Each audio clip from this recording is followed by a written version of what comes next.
নমস্কার বন্ধুরা, defence of বাংলার নতুন একটি ভিডিওতে সবাইকে স্বাগত। ভারতীয় সেনাবাহিনী এবং বায়ুসেনার মতোই এবার ভারতীয় নৌবাহিনীর হাতেও খুব শীঘ্রই নেভি ড্রোন আসতে চলেছে এবং এই ভিডিওতে এই আত্মঘাতী নেভি ড্রোন প্রজেক্টের ব্যাপারেই জানবো। বন্ধুরা, এই ধরনের ড্রোন মূলত নেভির আন্ডার ওয়াটার সাবমেরিন থেকেই লঞ্চ করা হয়ে থাকে এবং এই ধরনের প্রজেক্টের উপর নেভি এবং ডিআরডিও বেশ কিছু সময় ধরে কাজ করছে, যার ডেভেলপমেন্টের উপর কাজও অতি দ্রুত গতিতে এগোচ্ছে। ভারত এ থেকে একটা মেসেজ পুরো দুনিয়াকে আবারও দিল যে সেই দিন আর নেই যে ভারত সরকার শুধুমাত্র অভ্যন্তরীণ এবং সীমান্ত সুরক্ষার জন্য আর্মি ও এয়ারফোর্সের পিছনেই ধাক্কা দেবে। এখন ভারত কনফিডেন্স নিয়ে বিদেশ নীতির মতোই সমরাস্ত্র নীতিও নির্ধারণ করে, যার কারণে ডিফেন্স পলিসিকেও এখন ভারতকে অতি দ্রুত অ্যাগ্রেসিভ মুডে নিয়ে আসতে হবে।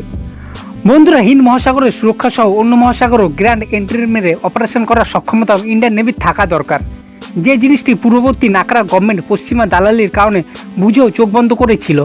তবে এখন নেভিকে নিয়ে যে খবর বেরিয়ে এসেছে তাতে এটা স্পষ্ট, ভারতের সামনে হিন্দ মহাসাগর সহ সাউথ চায়না সিতেও নিজের প্রভাব বিস্তার করার সুবর্ণ সুযোগ অপেক্ষা করছে।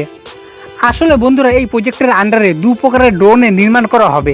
প্রথমটি হবে ইসরায়েলি হেরন টিপি ড্রোনের মতো, যেটি টার্গেটকে সাথে নিয়েই ডিস্ট্রয় করে দেয়, যেটি হলো একটি সুইসাইড ড্রোন, এবং অপরটি হবে সার্ভিলেন্সের জন্য। বন্ধুরা, এই সার্ভিলেন্স ড্রোনটিকেই সাবমেরিন থেকে নেভি অপারেশনের জন্য লঞ্চ করা হবে, যেভাবে মিসাইলকে লঞ্চ করা হয়। কিন্তু এই সার্ভিলেন্স ড্রোনের ভূমিকা এই প্রজেক্টে এতটাই গুরুত্বপূর্ণ হতে চলেছে যে বহু কিলোমিটার দূরে বসে ইন্ডিয়ান নেভি যে কোনো ওয়াটার স্ট্রাইক করতে পারবে শান্তভাবে শত্রুর যে কোনো নেভি বেস বা ওয়ারশিপের উপর, এবং সমুদ্র আবহাওয়া পরিস্থিতিতে এটিকে রাডারে ধরাও খুব কঠিন হয়ে পড়বে। সার্ভিলেন্স ড্রোনের বিশেষ সুবিধা হলো এটিকে রিকভার করা সম্ভব, যা নেভির সুইসাইড ড্রোনের থেকেও বেশি বেটার একাধিক টার্গেটকেও হিট করার সাথেই বেসে পুনরায় ফিরে আসে। তো বন্ধুরা, যেহেতু এই প্রজেক্টের উপর রিসেন্টলি কাজকর্ম শুরু করা হয়েছে, তাই বিশেষ কিছু তথ্য এর থেকে এখনও পাওয়া যায়নি, যা ভবিষ্যতে আরও সামনে আসবে। তবে নেভির এই ধরনের অ্যাগ্রেসিভ কর্মকাণ্ড নিয়ে তোমাদের কী মতামত তা অবশ্যই কমেন্ট বক্সে লিখে জানাও। এখনের মতো এই ভিডিওটি এখানেই শেষ করলাম। পরবর্তী ভিডিওতে নতুন কোনো টপিকের সাথে আবারও দেখা হবে। জয় হিন্দ, জয় ভারত।